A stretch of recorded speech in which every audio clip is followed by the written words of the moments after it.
بسم اللہ الرحمن الرحیم۔ لاکھوں کروڑوں درود و سلام نبی آخر زمان صلی اللہ علیہ وسلم کی ذات اقدس پر۔ خواتین و حضرات، السلام علیکم ورحمۃ اللہ وبرکاتہ۔ میں نعیم شہزاد آپ کی خدمت اقدس میں حاضر ہوں۔ میرے ساتھ جناب حضرت علامہ مولانا محمد عمران یوسف اطاری مدنی صاحب موجود ہیں۔ ہم پہلے 2 پروگرام کر چکے ہیں۔ پہلے پروگرام میں ہم نے فرضوں پر گفتگو کی وضو کے، دوسرے پروگرام میں ہم نے وضو کی سنتوں پر بات کی۔ آج کا ہمارا پروگرام تیسرا پروگرام ہے۔ آج ہم حضرت علامہ مولانا محمد عمران یوسف اطاری مدنی صاحب سے پوچھیں گے کہ وضو کن کن چیزوں سے فاسد ہو جاتا ہے۔ السلام علیکم ورحمۃ اللہ وبرکاتہ۔ ورحمۃ اللہ وبرکاتہ۔ ہم سب کیسے ہیں؟ آپ خیریت سے ہیں؟ الحمدللہ۔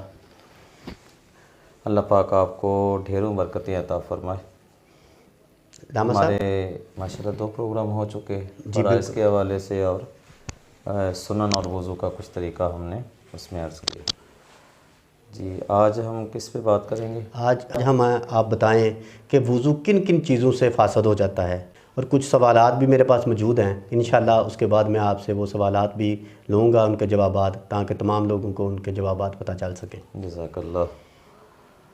وضو اللہ تبارک و تعالیٰ کے حکم کے مطابق، رسول پاک کی سنت کے مطابق کچھ چیزیں ہم نے ایک دوسرے کے ساتھ ڈسکس کی۔ اللہ پاک اس کی بہترین برکتیں تمام جہان والوں کو عطا فرمائے، آمین۔ وضو فاسد ہونے میں کچھ چیزیں ہیں، ان میں سے سبیلین میں سے کسی چیز کا نکل جانا، اگر ہوا خارج ہوتی ہے یا کوئی اور ایسا معاملہ ہوتا ہے تو اس سے بھی وضو فاسد ہو جاتا ہے۔ ٹھیک ہے۔ اسی طریقے سے دکھتی آنکھ سے پانی بہنا، آنکھ خراب ہو اور خراب آنکھ سے جب پانی بہہ رہا ہوتا ہے، وہ پانی جو ہے اس سے بھی وضو فاسد ہو جاتا ہے۔ ٹھیک اس میں تھوڑی سی تفصیل بھی ہے جی کہ اس سے وضو بھی فاسد ہو جاتا ہے، اور وہ جو پانی نکل رہا ہوتا ہے وہ بھی پانی ناپاک ہوتا ہے۔ تو عموماً دیکھنے میں یہ آیا ہے کہ اس پانی کو ٹیشو وغیرہ سے صاف نہیں کیا جا رہا ہوتا، کوئی سائڈ رومال سے صاف نہیں کیا جا رہا ہوتا، جبکہ بعض لوگوں کو یہ دیکھا گیا ہے کہ وہ اپنی آستین سے یا اپنے ساتھ جڑے ہوئے کسی کپڑے سے وہ صاف کر رہے ہوتے ہیں، جو کہ مطلب بہت ہی نازیبا معاملات ہیں، اخلاقیات میں سے بھی اچھا نہیں لگتا۔ اور دوسرا یہ کہ اس ناپاک پانی کا جہاں پہ لگ جانا ہے تو پھر وہ جگہ بھی ناپاک ہو جائے گا۔ ایک یہ ہے کہ جب کسی کو کوئی چوٹ آتی ہے نا، تو چوٹ لگنے سے ظاہر سی بات ہے خون نکلتا ہے۔ بالکل۔ تو خون نکل کر اپنی جگہ سے باہر آ جائے، یعنی جو زخم لگا ہے زخم سے باہر نکل آیا، تو یہ بھی وضو کو فاسد کر دیتا ہے۔ اسی طریقے سے زرد پانی نکل آتا ہے، انسان کو چوٹ لگتی ہے تو صرف زرد پانی نکلتا ہے، خون اس کے ساتھ نہیں نکلتا، اس سے بھی وضو فاسد ہو جاتا ہے۔ اسی کے ضمن میں یہ چیز ہے، جیسے کسی کا پھوڑا پھنسی نکلا ہوا ہے، تو جب وہ مطلب وہاں سے مادہ جو ہے وہ خارج ہوگا تو یہ بھی وضو جو ہے وہ فاسد کر دے گا۔ ٹھیک ہو۔ اس میں ایک چیز یہ ہے کہ بندے کا سو جانا، اس کی بھی تھوڑی سی تفصیل ہے، بہت زیادہ تو ہم آپ کے سامنے نہیں رکھ سکتے، لیکن یہ ہے کہ جب بندہ سو جاتا ہے لیٹ کے یا ٹیک لگا کے سو گیا یا لیٹ کے وہ سو گیا، تو سوتے ہی اس کا وضو فاسد ہو جائے گا۔ ٹھیک ہو۔ اور ایک یہ ہے کہ بندہ جو ہے وہ بیٹھے بیٹھے، جیسے پالتی مار کے بیٹھنا کہتے ہیں، اس طریقے میں بیٹھا ہوا تھا اور بیٹھے بیٹھے وہ سو گیا۔ اب اس کی یہ معاملات ہوں گے کہ اگر تو وہ گرتا ایسے ہے، جھٹکا اس کو ایسے لگتا ہے کہ اس کی سرین جو ہے وہ اٹھ جاتی ہے زمین سے یا ہل جاتی ہے، تو اس صورت میں وضو فاسد ہوگا، ورنہ اس سے وضو فاسد نہیں ہوگا۔ اسی طریقے سے جو وضو فاسد ہونے میں چیزیں ہیں، جیسے یہ کہا جا سکتا ہے اس میں کہ بندہ نماز کی حالت میں یا رکوع اور سجدے والی جو نماز ہے اس میں کہکا لگا کے ہنسے، تو اس سے بھی وضو فاسد ہو جاتا ہے۔ تو یہ چند چیزیں میں نے رکھی ہیں کہ جس سے وضو فاسد ہو جاتا ہے، اور بھی کافی چیزیں ہیں جن کو بیان کیا جا سکتا ہے۔ تو اللہ پاک ہمیں ان چیزوں سے بچنے کی توفیق دے اور سمجھنے کی اللہ توفیق دے۔ ان میں سے کوئی ایک چیز بھی پائی جاتی ہے جو میں نے آپ کے سامنے رکھی ہے، تو اس سے وضو فاسد ہو جائے گا۔ اچھا، فاسد کا معنی بھی میں آپ کو عرض کر دوں، بات کا معنی ہے کہ وضو ختم ہو جائے گا۔ اور لفظ فاسد ہم نے بولا نا تو ممکن ہے کہ کوئی سمجھے کہ پتہ نہیں یہ کیا چیز ہے۔ سوال کرنے کا مقصد بھی بیسیکلی یہ تھا کہ جب ہم وضو کریں گے تو وضو کے بعد یہ چیزیں اگر پائی جائیں گی تو اس سے وضو جو ہے وہ فاسد ہو جائے گا۔ مطلب یہ ہے کہ اب وضو ٹوٹ جائے گا، اس کا نئے سرے سے اسے وضو دوبارہ وضو کرنا پڑے گا۔ بے شک بے شک۔ علامہ صاحب اچھا یہ بتائیں کہ میرے پاس ایک سوال آیا تھا ابھی کمنٹس باکس میں ہی کہ اگر بندہ وضو کرتا ہے، خواتین وغیرہ سے کی طرف سے سوال تھا کہ وضو کیا ہے، وضو کرنے کے بعد وہ کپڑے وغیرہ چینج کرتا ہے، مکمل کپڑے، تو آیا اس سے وضو مکروہ ہو جائے گا یا فاسد ہو جائے گا یا نہیں ہوگا؟ جی، جو چیزیں میں نے آپ کے سامنے رکھی ہیں ان میں سے تو کوئی چیز بھی نہیں پائی جا رہی، تو کپڑے چینج کرنے سے وضو فاسد نہیں ہوتا، اس میں کوئی مسئلہ نہیں ہے، کپڑے چینج کیے جا سکتے ہیں۔ ایک دوسرا سوال تھا علامہ صاحب کہ ناخن کاٹنے سے وضو فاسد ہو جائے گا یہ؟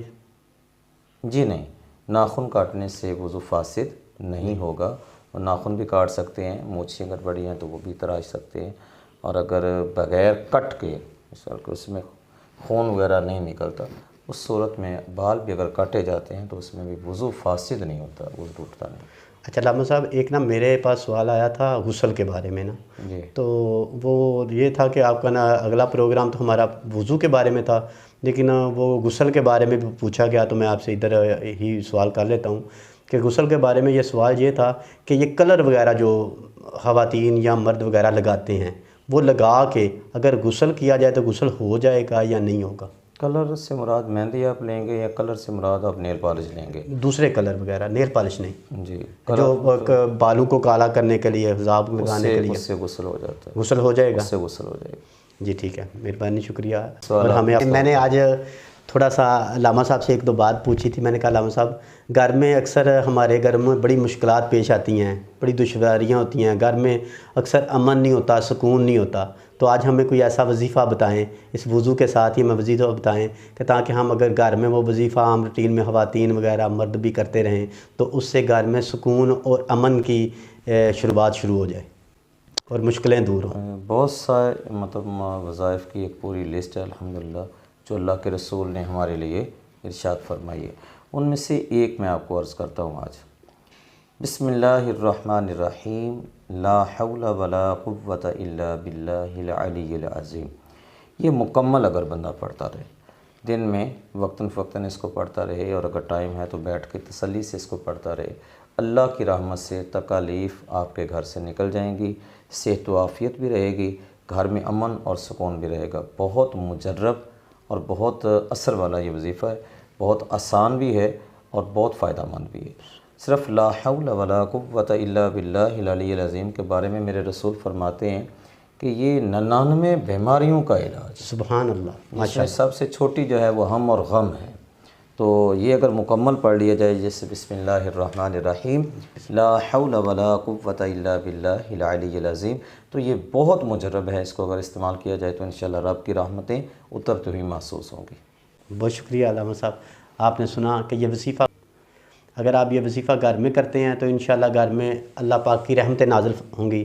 نبی پاک صلی اللہ علیہ وسلم نے ارشاد فرمایا ہے، جیسے کہ علامہ صاحب نے بتایا ہے کہ اس سے 99 بیماریاں دور ہوتی ہیں گھروں سے، تو آپ یہ وظیفہ گھر میں ضرور کریں، اس سے بہت ساری مشکلیں اور بہت ساری تکلیفیں گھر سے دور ہوں گی، انشاءاللہ العظیم گھر میں رحمتیں اللہ پاک کی نازل ہوں گی۔